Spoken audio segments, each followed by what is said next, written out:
Hey, this is Echo Chernik, and you're listening to The Professional Artist on 1077 United Radio Public Radio. And you can also go on to YouTube at at YouTube/Echo Chernik. And I am here with the only Deunan. And thank you, Deunan, for joining me today. We're going to talk about all kinds of fun things. Thank you for having me. Yeah, so Deunan, tell everybody about yourself. Okay, well that'll be short. Just kidding. I'm an artist, and I didn't know it until halfway through my life. So I am a very late arrival to the party, and I have been working like a dog to catch up. And I have a ridiculous amount of art how-to books. So if you want to know what book might help you out, well, it doesn't matter when you start. It takes about the same amount of time to get awesome at it. So whether you start when you're 10 or when you're 40. So there's no magic finger that comes down and goes, oh, you have talent. No, it's hours and hours and hours of cranking through it to do it. But yeah, you can get there. The trick is doing that right now. Yeah, and we have a mutual friend who's hopefully listening, because I tried to guilt her into listening to the podcast today. So let's say hi to Emma. Emma, are you listening? Hi, Emma. So you both have to say hi there. So so you said you worked on Halo, designing the game Halo. I was on Halo 2 for Windows Vista, the only successful port of Halo 2 that happened right before Halo 3 came out. So I'm the one who invented achievements into an existing game. Really hard to do. Halo never had achievements before, and we had a really long, hard haul at doing it, but ended up with a lot of fun. So it was. I wanted to play Halo. I always looked at, that was during the time when I was just really, really too busy to play like video games. And this is my strategy in life, was to get really good at art, make a successful art career, and play video games when I got older. And so Halo came out, and I was like, oh, I'll play that one, but I won't play that. No, I can't. No, I can't play that one. I'm too busy. So I didn't get to play that one. So. You should. It's something that caught me up. I was like, oh, I'll do art later when I have more time. And then the decades rolled by, and I was like, wait a minute. No, I didn't fall into that trap. I was good. Everyone's like, do you want to play Warhammer? I'm like, no. I'm not going to eat. No, because I will so get sucked into that. No, well, I get addicted to video games, so I have to carefully select them, and then I have a timer so I don't overplay and things like that. But yeah. Now I play Pop 1 on VR, and I like doing that. And people are like, why are you starting when you're older? I'm like, no, I put it off. I put it off until I'm older. And I can afford all the good toys, and I can afford that the haptic vest and the VR and and all those cool things. So Beat Saber. Anyway, yeah, Beat Saber's awesome. That's really good. It was also my carrot I used when I was in a DigPen Institute of Tech and the art program, because they at that time worked our butts off. I don't know how it is now, but that was the years where you had to do like tens of thousands of drawings your freshman year, hand actually cramped up into that writing. Anyway, it totally made me an artist. I love it, but it was a lot of hard work. So my reward was a little 2 hours of Assassin's Creed every third day or so. I was like, okay, I did all my homework. I get to do my Assassin's Creed. Steps. How do you limit yourself? How do you not play till morning and wake up and you're like, oh no, it's class time. That did actually happen a few times. Yeah. Yeah, it's hard to stop. It's like chips. You're just like, oh no. Of course, I stayed up all night doing art too, so that it's fair. See, that's the good thing about the VR headset, is it dies, and you can't be like, but I just want to play a little more. You're like, shit, I'm out of battery. God damn it. They're like, they make extra battery packs for them, and I'm like, nope.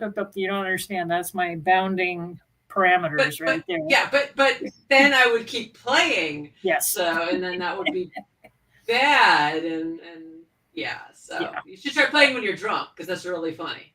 You're trying to play Pop 1 when you're drunk, and you get to the point where you can't climb things anymore. And you just sit there and giggle, and you're like, sorry guys, I can't climb that anymore. It's just, you go ahead. No, I don't drink. I drink root beer, but I don't drink any other. But yeah, you could get super high on chocolate or something. Go for it. Yeah, that's true. get super sugared up. So, but But so you're not. You said you're not doing shows right now. You're just you're working on yeah, experimenting and improving your own pieces, which is well, fun, which is awesome. you have to build up a certain amount of inventory before you launch an e-commerce website or you go to conventions to sell stuff, and you need a certain theme. You need like a voice, so they can recognize your art when they see it. And I'm almost there, as I sit and eyeball the owl behind me there. But it's almost there. It needs a little more time to bake, and I need to do a lot more art to get there. Yeah. So And you said you pulled everything down after AI kind of came in. yeah, I was so upset. I just yanked everything, which was probably overkill. So I am going to put a site back up, and some of my stuff is going up for sale on that website, probably like late summer, including the Star Wars carousel animals. Oh, The cool. Yeah, Cool. the birds are really popular. The animals are really popular.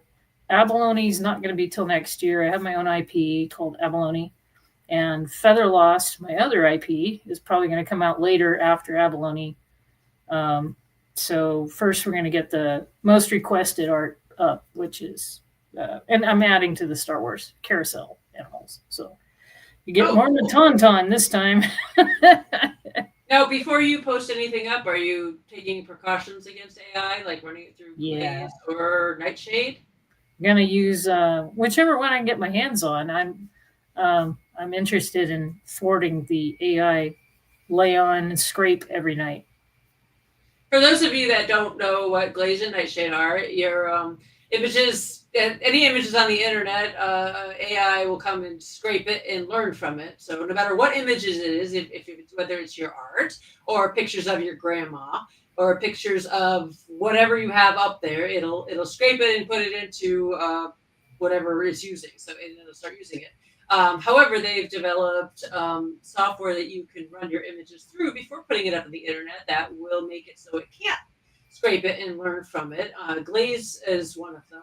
And then they actually made one that poisons it, so it Yeah, I love confuses that it. one. So see, yeah, so it's called Nightshade. So basically you put up your owl and it suddenly, it confuses it. So rather than it being an owl, it thinks it's a It's purse or attaching something. words to it. Yeah. So instead of Yeah, attaching the label owl, it'll attach a label to say what fish or fish. So wheelbarrow, and so that goes back into the system, and the system's trying to weigh the terms, and it gets all screwed up. So when somebody types in, "Oh yeah, I want to have a really cool scene with trees and owls," it'll start throwing fish in the trees. Yep. So and it'd be like, "Yeah, there's totally owls there." People Or don't even know half that. fish, half That owl. It gets dude, really confused. Yeah. dude, that's why are there gills on the owls? And they'll be like, "No, it's totally fine. Students' artwork says it's an owl." And so it actually poisons the way that AI thinks. So Yep. Yeah, we got to shut down the AI thing. Because, okay, there's the argument that AI is putting together different sources like we do as artists, therefore it must be okay. I am saying no, because we as artists are using our style and our labor to make our own design. Yes, we have influences, but I don't know about you. I got like 18. And then it comes out through my voice. AI is just taking other people's art without permission, without copyright checks, and just mashing everything together. Everything influences artists, including everything that's going on now, which is stressing a lot of artists out and freaking a lot of artists out and changing a lot of artist styles. I know my art's changed. I mean, yeah, I shifted a little changed bit. what I'm doing. Everybody's shifting. Everyone's changing. A lot of artists are having problems being creative right now because This is tough. I see a lot of posts about artists just saying they're having a hard time creating. I've already gotten hit twice. So my dad passed away, and I couldn't do any art at all. I was like just shut down for like 6-7 months, and then I found myself doodling on a paper table mat. Literally, I drew a whole scene for my mom, make her feel better, and all of a sudden the tap was back on. So I think you have to come at it like sideways, like don't directly say, I'm going to sit down and make some art. No, you should sneak up on it, like draw on a napkin or, a Post-it note, something just your brain's not saying, oh, you are making art. I'm going to shut you down emotionally. No, you just sneak up on it Yeah, And then sneak up on it, or just think about like, what do I want to do that's fun? What do I, you know, want yeah, or to? you see that one image and you're like, oh my god, I want to draw that. Yeah, or Really be get like, that on model I've programs. always wanted to work in this medium. Maybe I'll just, I'm going to take all the pressure off. I'm not going to show anybody. I'm going to keep a secret sketchbook, and I'm not going to show anyone in Yeah, a yeah. medium I haven't worked in before. And I even if have two no sketchbooks. one gets, I have like the working sketchbook and I have the flashy sketchbook, right? So I don't show people the working sketchbook. It's got like Hans Bacher boards and line drills from Peter Hahn and all this stuff in it. It's not very interesting to anybody else but an artist. So I keep the flashy smaller one around when people are like, oh, do you do art? Yeah, here, take a look at this.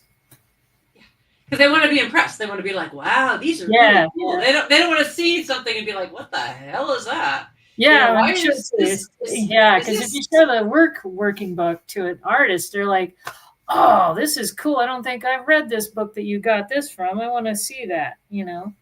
I'm going Yeah, and through, a lot of they books look right at yeah, that's cool. They look at your working one. Is that like, is that upside down? What what is this? Is this what? Yeah, some of that stuff's pretty abstract, especially Peter Hahn's he's doing the circles to get volume. So you draw everything with circles in volume and then you put your framework over the top of that. So you're not just going for an outside silhouette. You're trying like if it's a goose, you're going to get the circles of the neck first and then you That's do the cool. outside edges of the gooseneck. And that gives you that 3D-ness feel in it without getting flat. And it's pretty Yeah. cool. Peter Hahn's amazing, and he small plug for Peter Hahn. He has a book out. He also has a course at CGMA for drawing. Pretty amazing stuff. I'm studying him and Loomis, and Michael Weatherly has a really good How to Draw Animals book. Lots of good stuff out there. Be careful online though, because I noticed there and Craig Elliott posted up that like a whole series to share with the Artists Against AI book. There's a whole series of how to draw books that are all done by AI in AI, and they suck. I mean, because Yes, they look like terrible. they look all fancy and stuff, but they're all AI and they're all AI drawings. So be They really usually careful. trace a photo or something. They're just really utter crap. They don't know their fundamentals. And You know? they're crap, and they don't teach you to draw, and they look all shiny if you don't know what you're doing. If you're like somebody that like, oh, my kid would really like how to do this and know how to draw this, I'll buy it as a gift. That's who they're targeted towards. Well, Because yeah, they look all and that's pretty, noble. I mean, you want everybody to draw. Drawing's fun, and the more fundamentals you know, the more fun it gets. But they don't teach fundamentals. They're just a they're not cash teaching grab fundamentals. with a shiny picture on the front. So just be really careful when you're buying books that they're Yes. actually done by an artist and not just put out there. Yeah, As a cash yeah. grab. Check those review comments on Amazon, and Ooh. I'm gonna put a page up on my website when it comes back up, which is ermin.com. It's not up right now, but it will be back up, and I'll announce it. And then I'll put a page up there of the books I use, and also I think doesn't Noel have a whole boot camp for people who don't go to art school thing? Has a whole listing of books in there too. Oh, where's that? I'll send you the link after. But it's no, that would be good to know.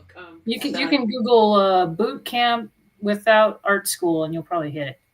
It's got all the resources. So instead of going to art school and spending $20,000, $30,000, $40,000 a year, you just follow his boot camp rules and you have to have the discipline to do it at home, but you'll only pay out like maybe 6 or 7K. Yeah, which is great. Which is great. And I bet you can find other artists to pair up with to help motivate, on Discord and stuff to motivate yourself. Let's fests. Those are great. Yeah, it's kind of hard to motivate yourself sometimes. You need things to bounce bounce off. Yeah, it's rough right now. I mean, and it's like a double whammy, all the crap going on in the real world. And then you get home and you're tired, and I have a day job unrelated, so I don't want to look at a computer anymore. But I always work drawing first and then sketch the drawing scan it into the computer, and then work on painting over it if I'm doing a paint over. These days, though, I'm just messing around with everything traditionally in my lap with or without cats. Yes, you said you have 3 cats. I have 3 cats. 2 of them are very large. They're Norwegian forest cats. Oh my god! Largest breed you can get. And cat fur does bad things to watercolor. I just got to say that right up front. It will just suck it right up. Just yeah. I just have a really big fat cat who bit Emma. Sorry, Emma. He feels really bad about it. So he does. He feels bad. Terrible. Yeah, Strider's probably the most popular one. He goes to cat shows. Oh, cool. Oh, that must be totally trained and stuff. He actually rides 4 hours in a car without barfing. He's my buddy. Wow. And he's learning to be around art, but he's still chewing paintbrushes, so we're still working on that one. Well, Emma's one. Yeah, Emma thinks he doesn't feel bad about it. You know. Oh, Bennett will eat anything. I don't trust him around paint or paintbrushes or trash bags or whatever. He eats anything. He just blows up random things. So, I discovered a number one way for you to get out of the dumps is music. Music is good. Yes. Fire up your favorite old rock tune or whatever jam you happen to like, classical, whatever, and turn off the TV, ignore the newspapers, and just jam with the music for a bit. It's really resetting. I love it. And take some time off if you need to, because sometimes you just need to take some time off. You need to be like, nope, not doing art. That doesn't matter. Not doing it. So. Yeah, I have days off from art where I'm just like, nope, that's just nope. But yeah. Now you're going to be down at Emerald City Comic Con helping Bruce, right? Yes. Who I had on. I had him on the podcast a while back too. So Bruce is very willing to help us pre-launch artists and artists that are just getting into it. He's super, super helpful to everybody, especially if you want to do art for Magic the Gathering. You can talk to him about that too. But he will be selling his stuff, and next to him will be Audrey Shute, and on the other side will be Katie, who I'm going to apologize right now. I don't ever say your name right, but it's the dragon booth. There's going to be a lot of dragons, and there's going to be a lot of Katie Grunenberg. Grunenberg? Yes. Okay, you can say it. I can't say it. It's like an emphasis. And I'm actually finally after much begging, bribing, and stuff, they're putting me up on the fat floor with you guys. They always like to put me on the main floor. I don't know why. I'm always like, can I please be up with the other artists? I don't smell, I promise. I take a shower. Please put me on the artist floor. Well, you do have to think about that at conventions. Everybody who goes to a convention, please shower. Always put me on the main floor, like way in the back. And I'm like, why do you put me on the main floor? I don't know if they're trying to draw people to the back of the main floor or something, but I'm like, but I want to be with my friends. They stuffed a couple of artists down there last year. That was not cool. Yeah. I know. I always get down there. This year I just kind of cried, and they were like, all right, fine. Put you up with the other artists. Just please stop crying. Wow. And so now I get to be up with you guys again. Yeah. Well, the artist floor is awesome. There's going to be a lot of really amazing people there, and I can't wait to see all the stuff. I get to actually talk to you this year. I think last year I got to buzz through for 2 seconds until my daughter was like, all right, Mom, time's up, gotta go. And she just dragged me off. Like, so. Yeah, that's a pity. And, if I might bring a sketchbook. I always bring a sketchbook. I have a rule: you can't leave the house without your sketchbook. No, of course not. So. Yeah, it doesn't matter if it's a flashy one or the working one or whatever. It's got to go with you. Or just, as long as you have a pen, you can just grab a napkin from somewhere. Yeah, typing paper, copy paper out of the printer. That's the best part about art. All you need is a writing utensil and paper. That's it. It's like the lowest form of entry ever. Now, my stuff sucked so bad when I got started. Oh my gosh, it was awful. Thank goodness I had nice fundamental classes from DigPen on, perspective, and it's not called shading, it's called value. It's basically a light. What's lit is what you draw. I thought it was called shading. Well, back in my day, it was called shading. So, because it's well, if you're doing pen and ink stuff, it's pretty It's much value. Yeah. shading because there's no other colors. It's white or it's black. But if you're doing colors, it's called value because that could change according to what your light is like, right? So I guess, yeah. yeah, local value versus hit value. So local value is like a tree trunk is brown and the tree's leaves are green. Okay, that's local to that tree, sure. But if it's sunset and this orange light is hitting it, all bets are off. It's not brown, it's not green. It's going to be shades of orange, even though it's not actually orange. So that's an example of what I'm talking about. Yep. You learned all that at DigiPen. I learned a lot of stuff at DigiPen, and I thank DigiPen for it, although the bill was pretty high. I needed a kick in the butt. That's a good school, so. Yeah, I don't know what it's like now. It was then, but due diligence before you go anywhere. Check it out. Yeah. Talk to the people. Runa went to Wanik there. They have like a program where high schoolers can go there for a year. Yeah. That was pretty cool. Then there's also amazing stuff online now that wasn't available when I was doing that. So we've got Gnomon School, we've got CGMA, we have Schoolism. 3 of those I've gone to, so I can vouch for them personally. There's some figure line drawing places that are online that help you get better at the human form. I could go on and on. There's a long list. And there's so much online nowadays. I mean, I'm glad I went to art school because of the experience, but they didn't really have the online then. We did the best we could with what we had, but it's not absolutely necessary to pay the high tuition if you can use a kitchen timer and some discipline. Oh yeah, you can totally take yourself there. I sent my daughter to art school mostly so she could just get out of the house and go socialize. Didn't quite have the effect we wanted it to, so she ended up coming back. But well, yeah. I was the oldest BFA student at DigiPen, so that was weird. Because you're what? When I went through DigiPen, I was in my 40s. Oh. I was older than some of the teachers, right? So that was awkward. But cool. The students were so awesome about that. They were amazing. Like, the kids nowadays are much more accepting of older people than I think they were then when we were younger. Yeah, I'd answer any question they had about, what it's like now versus what they're going through. And we can read cursive, the magic language. Yes.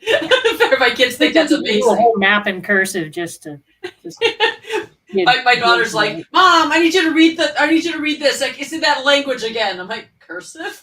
I'll read it. She'll be like, how do you do that? I'm like, it's just cursive. It's actually in English. That's nothing. I do 4 hands of calligraphy. There's one called picket fence, and it literally looks like a picket fence because you can't tell where this M stops and that U starts. It's all German. Oh, I remember my mom used to write in shorthand, and I couldn't read a thing she wrote. I was like, what the hell is that? Didn't one of the famous artists write backwards? Yes. I don't remember who that was, but they wrote backwards. Yes, I think it was Leonardo who did that. Yeah, I think it was. Yeah, he even did his grocery list backwards. Wow. I know. Why? Why? Milk is still milk. I can read that backwards, right? Now they're being secure about it. Wow, Da Vinci. Yeah. Thank you, Emma. She would know that. So. Da Vinci, Leonardo da Vinci. So it was, I watched Runa. Runa likes to watch movies with me, so some of the older ones, and so we were watching. I had her watch Rain Man, and I forgot the name of the guy who Rain Man is based on, but I was giving her some facts on him, and he would read both the left hand and the right hand page at the same time, one with each eye.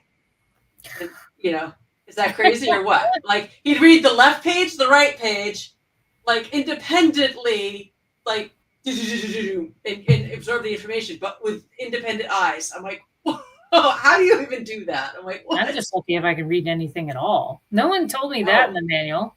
Like, welcome to Getting Older. Okay, now your legs are going to spontaneously not work when you least expect it. Your eyesight is going to go to crap when you least expect it.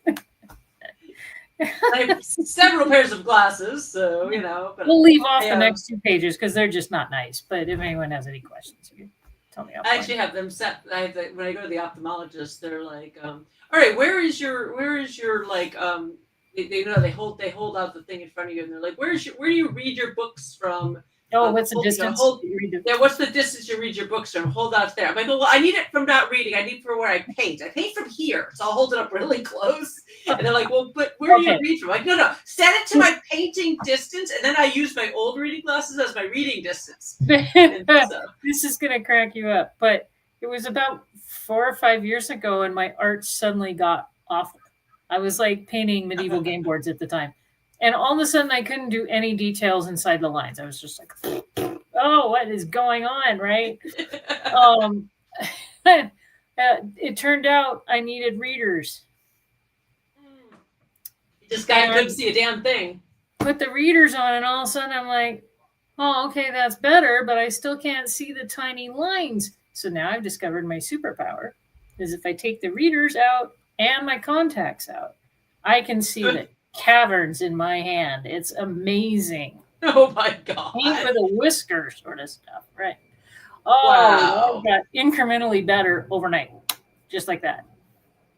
Wow. Yeah. My husband noticed that my art over time was getting blurry. He's like, why is your art's getting blurrier and blurrier? And so we finally got glasses. He's like, now you're not painting so blurry.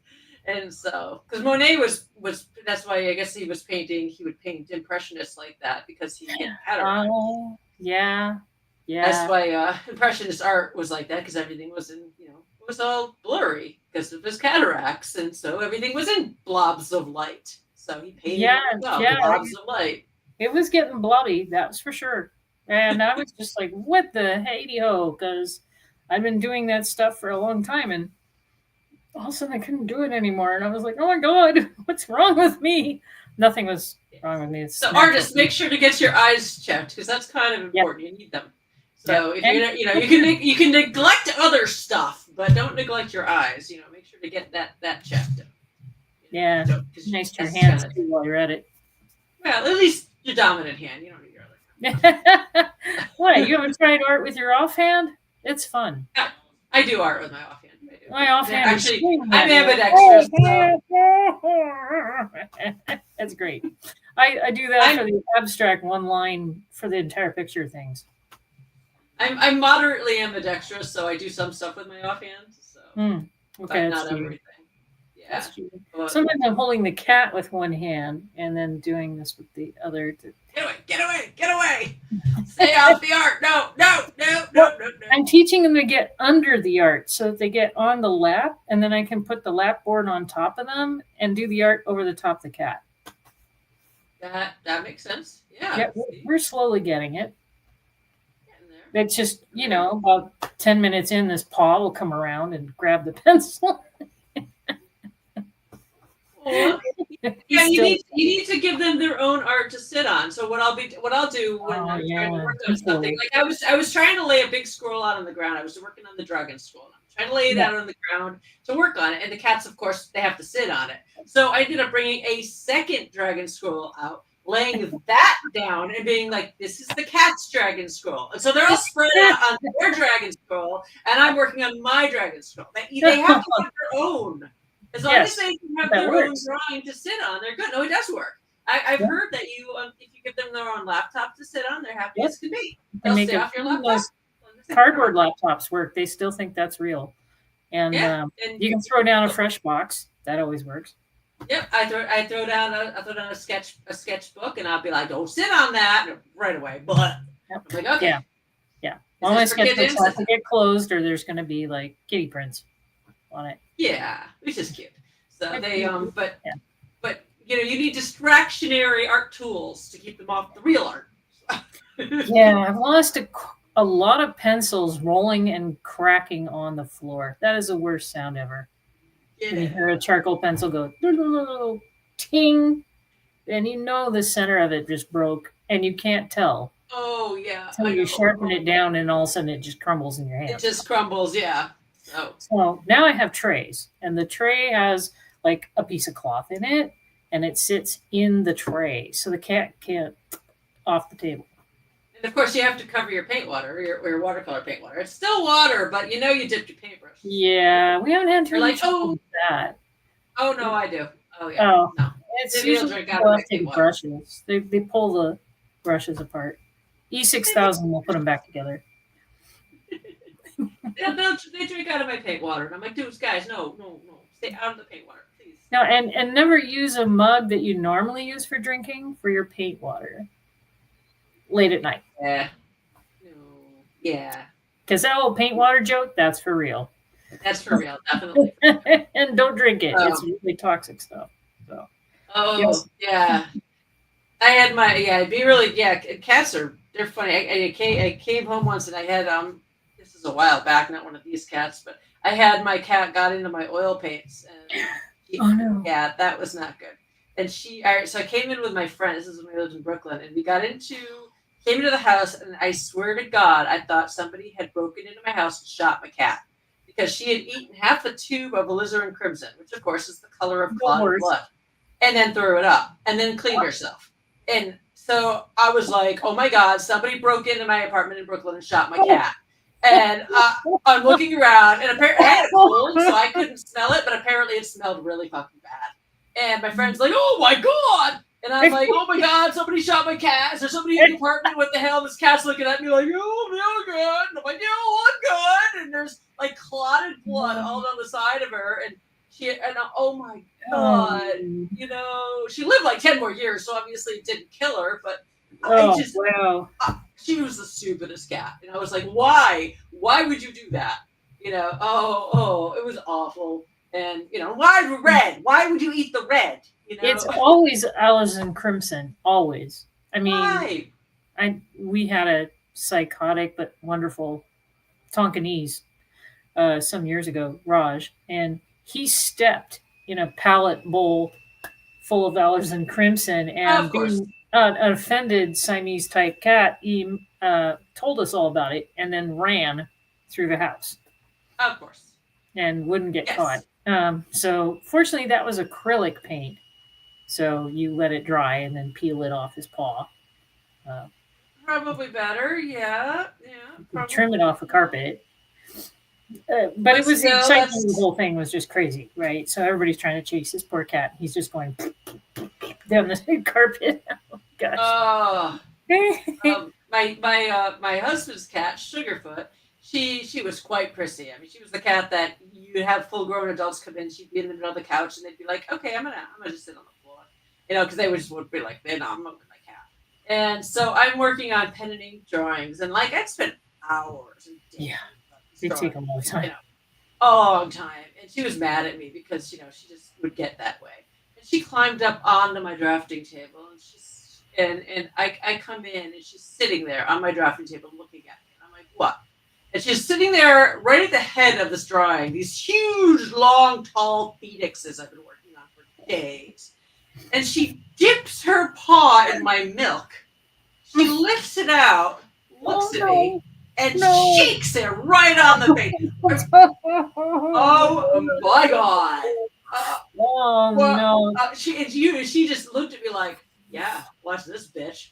Yeah. Whoa. And that's what my tortie does. Any open glass of any liquid whatsoever, blorp, shake. Just shakes that paw like, wham, right across all the phoenixes. And I was like, you just did that on purpose, you little stinker. No, yeah, and then they sit there all proud of themselves, like, yeah, then she was sliding across the tile after that. Whoom, right into the kitchen. I was like, no, out of the studio. So then I just spent the next day like picking the bits off that were like now like smudged and like redrawing them. Oh, it was awful. We should probably launch a site where we sell nothing but cat damaged art. Yeah, this was before digital, so I couldn't just scan it in and fix it. Yeah. But I still think that'd be a thing.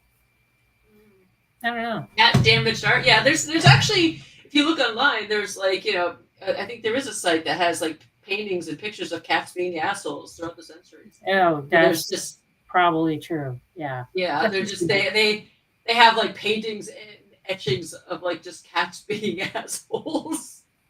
So like, yeah, it's on challenging. papyrus and stuff. Yeah, so I love Decoys work. cats. Yeah, I gotta stick with the decoys. Even the decoy glass of no water. The decoy has some air. Get Yeah, this. no, put a little saran wrap in the bottom. And then she thinks it's full of water, but she never hits it. So she spends like 10, 15 minutes pawing at it, trying to figure it out. Oh, the cats are the best. You need a studio cat. I don't care if they're kind of disturbing They're worth sometimes. it. They're worth it. They're so awesome. They're so awesome. Yeah.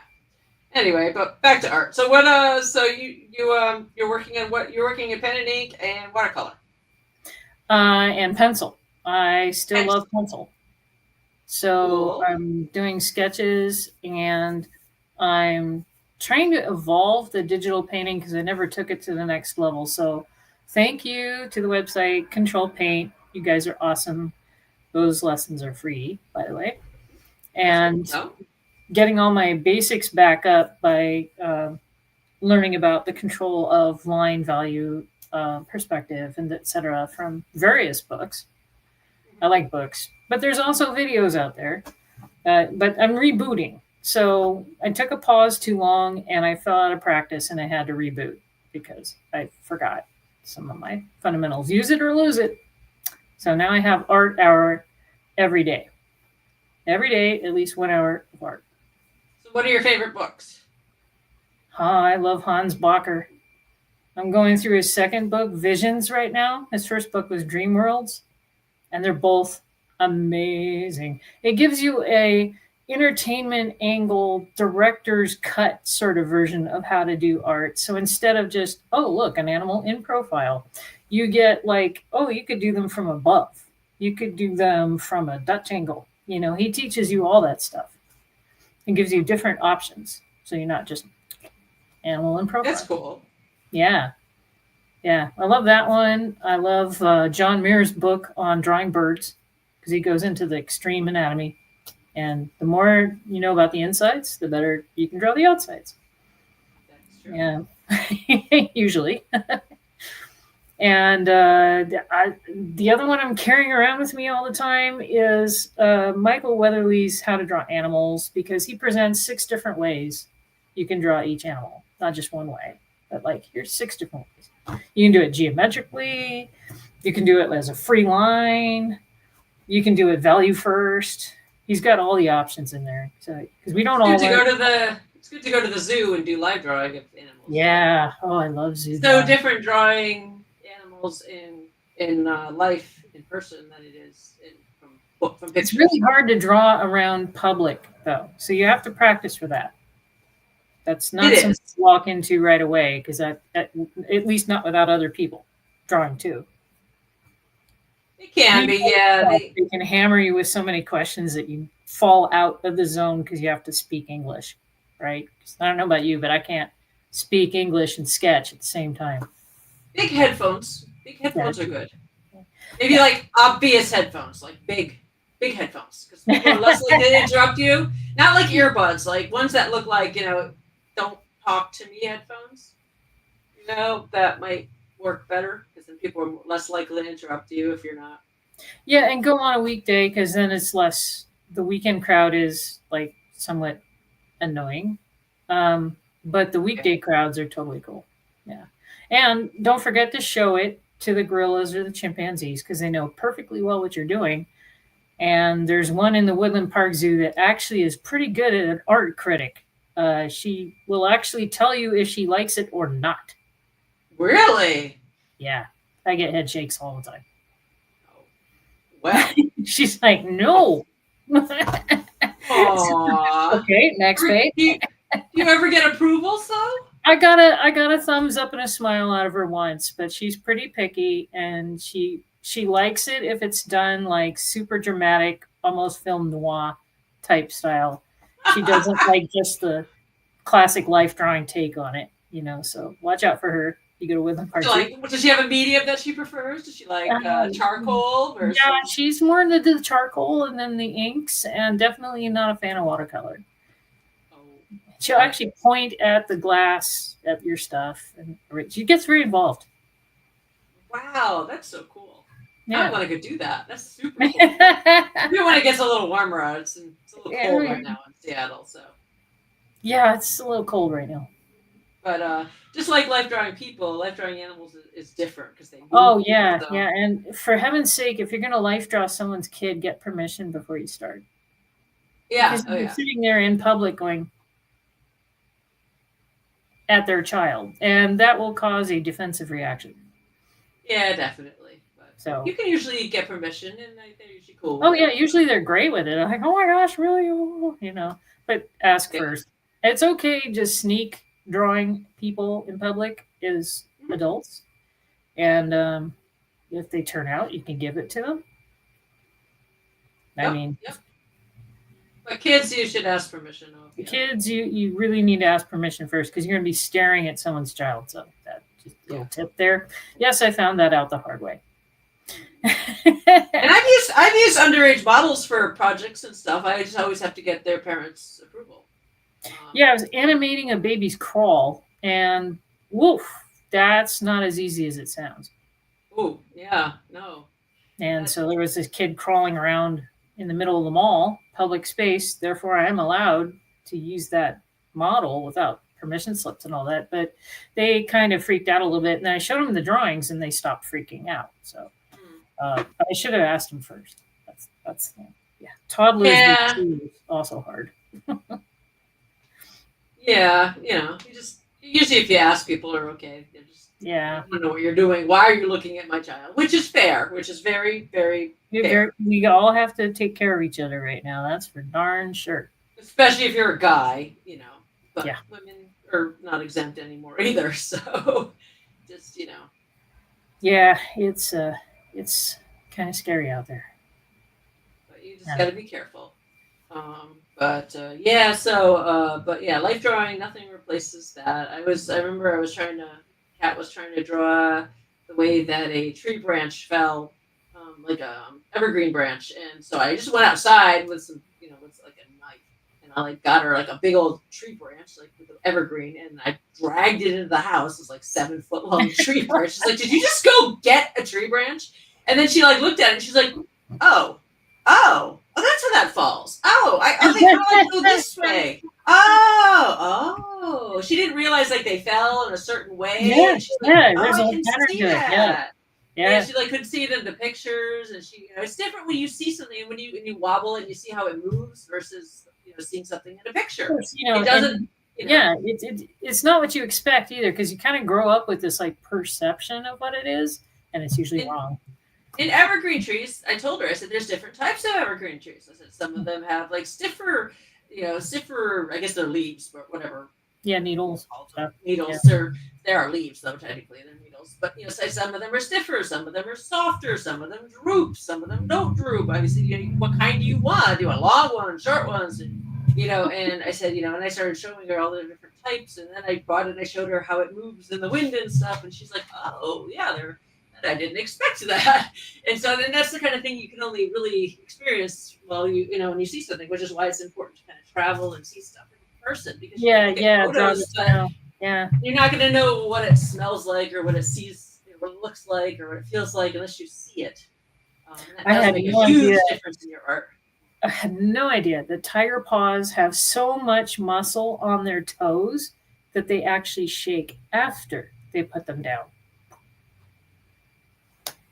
They're that freaking strong with their grip. Yep, no idea. They also walk bow-legged. Yeah, and you don't see that in pictures. No, it doesn't really show up well in the pictures. Bears are also bow-legged. Not even in videos, really. I mean, it just doesn't. It's not as clear. I mean, there's some things that you only pick up when you see it in person. So. Yeah, I saw the bear in person, not in a zoo. Oh, I realized I'm going to have to redo my flower beds so that they're wider for bow-legged bears. We need a book like Gardening with Wildlife. Okay, sounds like you might have needed to change your pants after that too. So, Oh, I was in the house, so I was safe. oh my goodness, that's good. He was outside the house, and he's a very polite bear, but he's still a full-size black bear, so you don't mess around with that. No, I remember we drove up our driveway. There was one in our backyard. We're like, oh, hi there. Okay then. Right. Right. Okay. Right.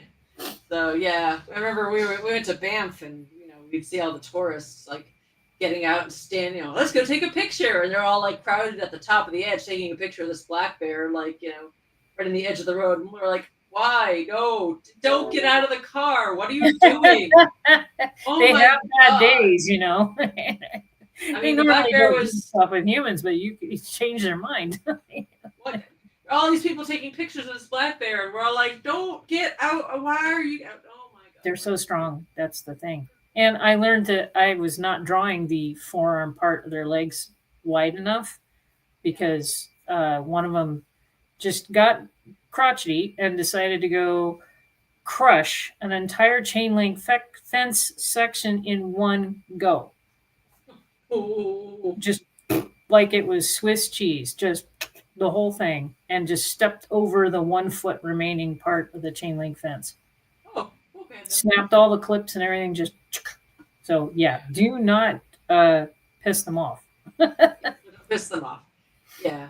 Always And we were up near Missoula, and we saw a moose. The real moose, the big tall moose. Those are dangerous. Yeah. We saw one, and then when we got off the exit, we saw another one, like right off the exit, and it was a juvenile, but he was still like tall and lanky, and he's like walking. He's just like he's playing in a puddle. He's like playing in this puddle, and then he decides he's gonna walk away, and he steps over this chain link fence like with his big legs, but his rear legs didn't clear it, so he just drags this chain link fence with him, like wah wah wah wah wah. And we're like, dude. Just like you don't have to worry about it. Like I can always hear the bear coming because he's like crashing through the underbrush because he doesn't care. He's just gonna bully his way through all this mess, I love animals. God. Yeah, he's so fun to draw. And so I drew him. That's my policy. If I run into wildlife, I have to go draw them. Yeah, definitely. Yep.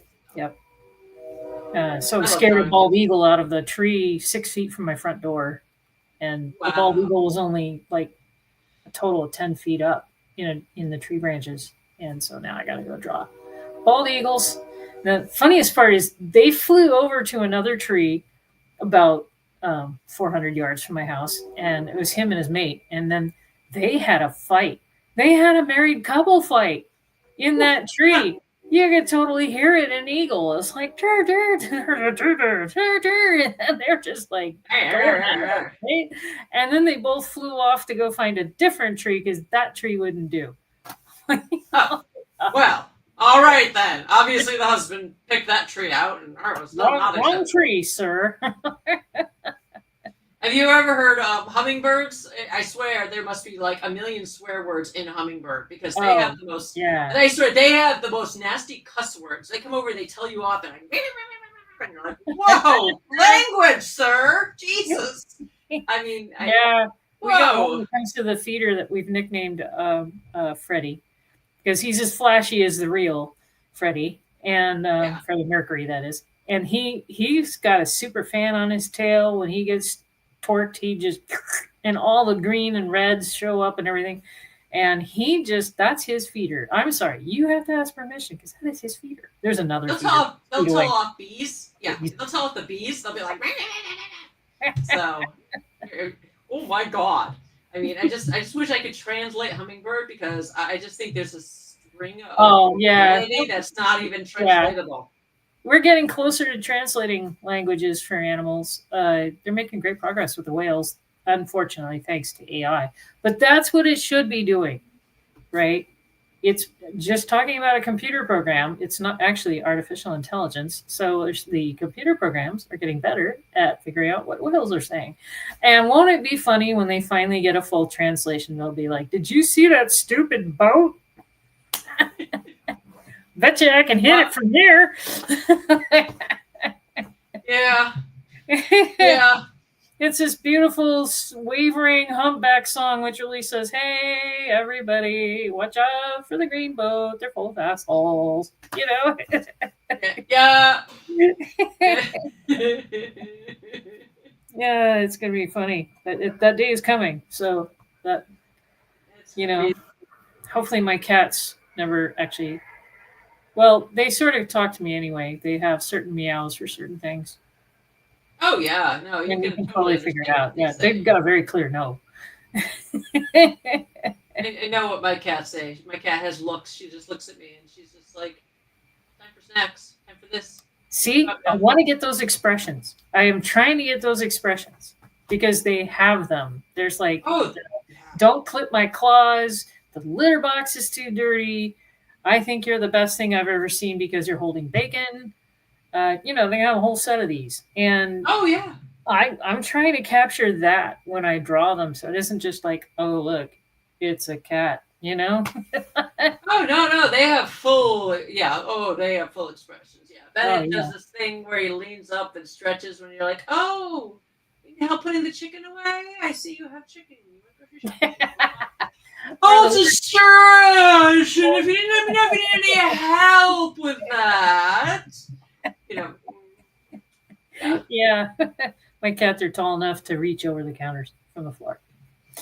Your cats are very big. They are very, very How big. much do your cats weigh? They weigh. The oldest cat, he's 7. He's a Norwegian named Corwin, and he weighs about 12 and a half pounds. And Strider, the baby, is bigger than he is already. He's a year and a half old now, and he's at 14 pounds and still going and eating extra food every night. And Aya's 4, and she's the mixed breed cat, so she's parked at 9 pounds. But boy, she's got pointy claws. Don't mess with the tortie, right? Both Tortie of your food. Norwegian forest cats weigh less than my fat ass cat. My fat ass cat's at 19 pounds. But they're slinkies. I know, yeah. They stretch way out and then they condense right up. So it's very humorous. You give them a little tiny box and they will work at it and they will do it. They will put the butt in first and then sort of curl around it and get everything in there.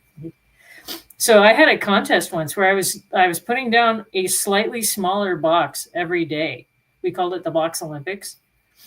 To see who could fit into the boxes. Into the box, yeah. Yeah, we got down to about a shoebox size, and they were all still fitting in them. Oh my gosh. Wow. That's amazing. It's a fluid. That's all right. So we're about out of time. So what was your URL that people can find you on eventually? Any social media? Social media. I'm on Facebook under my name, Deunan Sharuba. You're gonna have to spell that for people. Yeah, I'm probably gonna have to spell that for people. So Sharuba is SHIRUBA. It means silver in Japanese. And then the website I will be putting up later this summer is Ermine. And it is a joke because ermines are not only really fun little weasels that dance through the snow, but they have a little black tip tail. In heraldry, that pattern is called ermine because he used to put the furs and there's dots. So I put the dots on an ermine, so he's Ermine. Aww. I'll be here all night. Anyway.